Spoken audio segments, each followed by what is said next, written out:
Well, Father, we've got a couple questions about the Assumption here. One is, where did it take place? And also, how old was Mary when she died? Where did the Assumption take place? Well, traditions, some speak in favor of Ephesus and some speak in favor of Jerusalem. Our Blessed Mother lived at Ephesus with St. John, the Apostle, but there's a very strong tradition in the Church that she had returned to Jerusalem, and it was in Jerusalem that she died. And the Apostles were summoned there when it was clear that she was dying. How many of the apostles were present? We don't know. Perhaps all surviving apostles actually were there. I don't know. But again, we have the tradition that has come down to us now defined of the Assumption of Our Lady's body into heaven, which is, of course, connected with this whole scenario of her death. Theologically, it has never been pronounced certain that she did die. But I believe it is theologically very sound teaching with the Catholic Church, and I think the sententia censeo, if not even more so, is that she did choose death to be like her Son in all things, and so she did not want to be the only soul never to have undergone death, the separation from the body. Adam and Eve died, all of the patriarchs died, our Lord himself, her divine Son, underwent death, St. Joseph, and so on. So she, in all humility, given the choice, chose to undergo the separation of body and soul, to go that way, in order to follow her Son in every step of the way.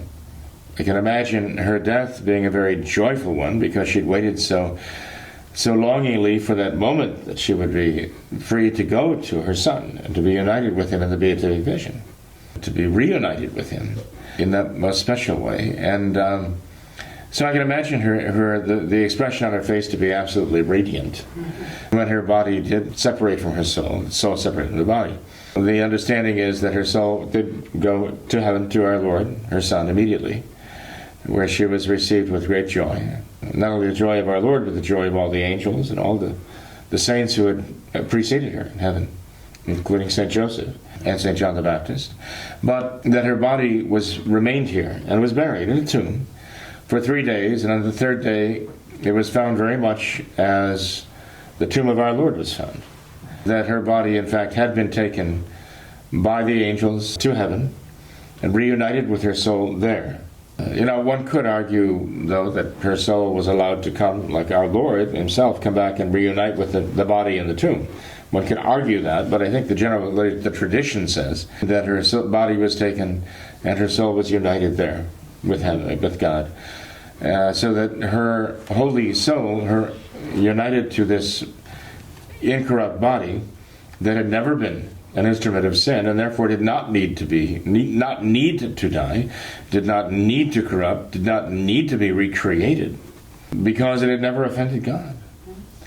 And so her glorified soul could be united to her body, which would be glorified, and is in heaven right now with the Blessed Trinity, and actually exalted above the angels even, who recognize in her the power of God to take a soul that is so humble and to raise it so high that even they are filled with wonder at what God has done, what God has done for her. There was a question about when. Well, there's speculation that Our Lady was about mid-teens when she received the angel, and therefore received the Son of God in her womb. There's a range of speculation between 3 years after the death of our Lord on the cross to as much as 15 years after the death of our Lord on the cross. If Our Lady was, say, 15 when she conceived the child Jesus, which would not have been unusual for a girl at that time, married to a man who might have been 30 years old, who was well established and could make a home and provide for a wife and children.